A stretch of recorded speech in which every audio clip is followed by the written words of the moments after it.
மக்கள் வணக்கம். புத்தம்புது காலை நிகழ்ச்சியில் நலமாக வாழும் பகுதியில் இன்றைக்கு நம்ம மிகவும் முக்கியமான ஜீனை பற்றி பார்க்க போகிறோம். யோகத்தின் மூலமாக எப்படி நம்ம நம்முடைய ஜீனை மாற்றுறது. ஏன்னா யோகத்துக்கு மிகவும் முக்கியமானது என்னென்னா, நம்ம பண்ணக்குள்ள ஆரோக்கியம் மிக முக்கியமானது. அந்த ஆரோக்கியத்தை நம்ம எப்படி அதிகரிக்கிறது. ஏன்னா ஆரோக்கியத்துக்கு முக்கியமானது ஜீன். இப்போ எபிஜெனெட்டிக்ஸ் சொல்கிறாங்க. எபி அப்படின்னாலே மேல்புறம். அப்போ ஜீனோட மேல்புறம் வெளிப்பகுதியிலிருந்து எப்படி நம்ம ஜீனை மாற்றுறது. ஸோ அதற்கான நம்ம இன்றைக்கி பார்க்க போகிற ஆசனம் வீரபத்ர ஆசனம். அதில் ஒன்று நம்ம பார்க்க போகிறோம். இந்த ஆசனத்தை இப்போ நம்ம பார்ப்போம். நம்ம இப்போ ஆசனத்தை பார்க்க போகிறோம். இதுக்கு நம்ம தளர்வாக நின்றுக்கணும். நின்றபடி நிறைய ஆசனம் இல்லை. இப்போ ஃபஸ்ட்டு ஆரம்ப நிலைக்கு வரணும். தடாசனாக்கு கால்கள் 2 சேர்த்து கொண்டு வாங்க. இப்போ நம்ம வலது பக்கம் முடிஞ்ச அளவுக்கு அகலமாக வச்சுக்கணும். அகலமாக வச்ச பிறகு உங்கள் வலது கால் நுனியை 90 டிகிரி நம்ம திருப்பிக்கணும். அந்த கோணத்தில் திரும்பின பிறகு பொறுமையாக உங்களுடைய கைகள் 2ம் தோள்பட்டை அளவு உயர்த்துங்க. உயர்த்தின பிறகு உங்களுடைய வலது மூட்டை பொறுமையாக 90 டிகிரி மடக்கி கொண்டு வரணும். உங்கள் தொடைப்பகுதி தரைக்கு சமமாக இருக்கணும். இப்போ பொறுமையாக முன்னாடி திரும்பி பாருங்கள். ஸோ இதுதான் ஃபைனல் போச்சர். இதுதான் வாரியர் போச்சர். இது நம்ம பண்ணக்குள்ளே நம்மளுக்கு அந்த உணர்வையும் கொண்டு வரணும். எப்படி ஒரு போர் வீரன் தைரியமாக இருப்பானோ அந்த உணர்வையும் கொண்டு வரணும்.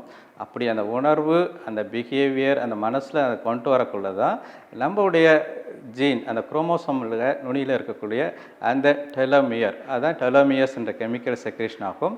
அதான் நம்முடைய ஆரோக்கியத்துக்கு மிகவும் உயர்ந்தது. நம்முடைய வாழ்க்கையோட தரத்தையும் உயர்த்தத்துக்கு அந்த டெலோமியர் லென்த் தான் முக்கியம். ஸோ இது பண்ணக்குள்ள அதோட லென்த்தும் இன்க்ரீஸ் ஆகும். இப்போ ரிலீஸ் பண்ணக்குள்ள பொறுமையாக தலையை திருப்பிக்கணும். அதுக்கப்புறம் பொறுமையாக நீயை ஸ்ட்ரைட் பண்ணிக்கணும். கையை பொறுமையாக கீழே கொண்டு வரணும். கொண்டு வந்த பிறகு உங்கள் வலது காலை முன்னாடி திருப்பிங்க. இப்போ இடது காலை அதேமாரி 90 டிகிரி திருப்பிட்டு அதேமாரி பொறுமையாக உங்களுடைய கால் மூட்டியை மடக்குங்க.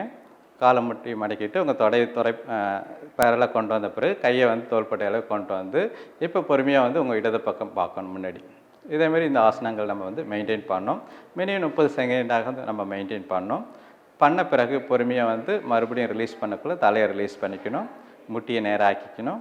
நேராக்கின பிறகு பொறுமையாக உங்களுடைய கைகளை கீழே கொண்டு வரணும். அதுக்கப்புறம் கால் நுனியை முன்னாடி கொண்டு ஆரம்ப நிலைக்கு வாங்க. ஆரம்ப நிலைக்கு வந்த பிறகு பொறுமையாக தளர்வான நிலைக்கு வாங்க. கால் பகுதி அகலமாக வச்சுங்க. கண்ணை மூடிக்கிங்க. இன்றைக்கி நம்ம வீரபத்ர ஆசனம் பார்த்தோம். இந்த ஆசனம் பெயரே வாரியர் போச்சர்.